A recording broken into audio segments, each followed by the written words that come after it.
Fake news ఫ్యాక్టరీలో ఈ వార్తలు రాయటమే కాకుండా ప్రతిదీ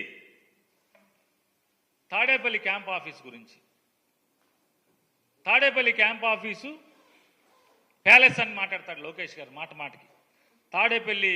తాడేపల్లి ప్యాలెస్.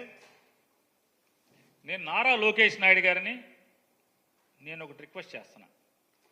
నిజంగా మీలో ఎర్ర బుక్కు రాసింది నిజమైతే, అంత నిజంగానే మీరు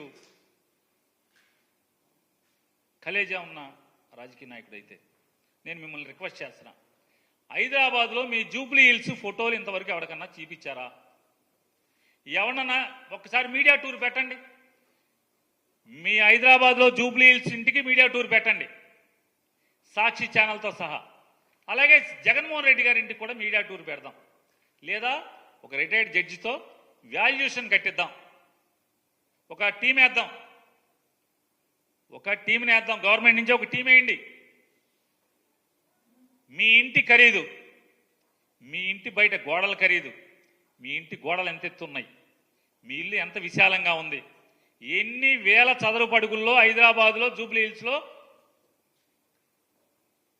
ఈ గడిచిన 2000 ఓడిపోయిన కాంచి 2019 నుంచి 24 దాకా మీరు, మీ నాన్నగారు, మీ అమ్మగారు, మీ శ్రీమతి గారు, మీ అబ్బాయి గారు కాపురం ఉన్నటువంటి ఇల్లు విలువెంత, ఇంట్లో వాడిన రాయి ఏంటి, జగన్మోహన్ రెడ్డి గారి ఇంట్లో వాడిన రాయి ఏంటి, దాని విలువెంత, దీని విలువెంత, జగన్మోహన్ రెడ్డి గారి ఇంట్లో బాత్రూముల్లో కానీ లేకపోతే ఆయన ఇంట్లో కానీ వాడుకునే సామాను విలువెంత, మీ ఇంట్లో సామాను విలువెంత, జగన్మోహన్ రెడ్డి గారి ఇంట్లో సోఫాలు ఖరీదెంత, మీ ఇంట్లో మీరు వాడుతున్న సోఫాలు ఖరీదెంత, ఆడిట్ చేద్దాం రండి.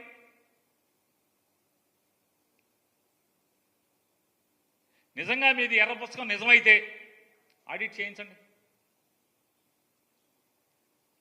ఒక సిట్టింగ్ జడ్జితో ఒక టీం వేసి ఆడిట్ చేయించండి. మొత్తం మీ ఫోటోలు, మీ ఇంటి ఫోటోలు బయటకు ఎందుకు ఎవరు? పవన్ కళ్యాణ్ గారు కూడా మీ ఇంటికి వస్తే మీ ఇంటి లోపల సోఫాలో కూర్చున్న ఫోటో ఇస్తారు తప్పితే మొత్తం మీ ఇల్లంతా ఎందుకు తీయనివ్వరు? తీయాలి కదా. మీ ఇల్లు ప్యాలెసో. ఇంతవరకు ఈ ప్రపంచానికి కనీసం ఎవరికి గృహప్రవేశానికి భోజనం కూడా పిల్లలేదు కదా ఎవరిని. మీ ఇంటే రానివ్వరు కదా, ఫోటో తీయనివ్వరు కదా.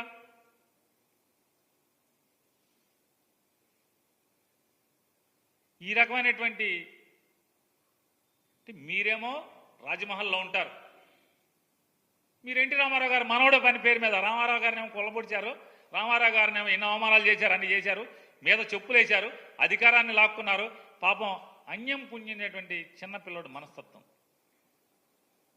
అతనికి ఎన్ని అంటగట్టారు, వయాగ్రా వాడుతున్నాడని. 70 ఏళ్ల వయసులో వయాగ్రా వాడతాడా ఎన్టీ రామారావు గారు? ఎన్ని వార్తలు రాయించారు, ఎన్ని దూషణలు. ఆయనేమో చాకరీ చేయించుకుంటాక ఒక ఆవిడ్ని పెళ్లి చేసుకుంటే, అన్నం పెట్టే దిక్కు లేక పెళ్లి చేసుకుంటే చివరికి ఆయనకి సెక్స్ కోరికలు, వయాగ్రాలు అంటగట్టి పిల్లోని పుట్టించాలంటున్నాడని అతని వ్యక్తిత్వాన్ని హననం చేయటం. అంటే నాడు ఎన్టీ రామారావు గారి దగ్గర నుంచి ఈనాడు కానీ ఆంధ్రజ్యోతి కానీ చంద్రబాబు నాయుడికి వంత పాడేటువంటి మీడియా హౌస్లన్నీ కూడా నాడు ఎన్టీ రామారావు గారి దగ్గర నుంచి ఇవాళ జగన్మోహన్ రెడ్డి గారి వరకు చంద్రబాబుకి వ్యతిరేకంగా చంద్రబాబు అవసరాలు తీరటం కోసం, చంద్రబాబు రాజ్యకాంక్ష తీర్చడం కోసం, చంద్రబాబుని అధికారంలో కూర్చోబెట్టడం కోసం ఎంతటి వ్యక్తినైనా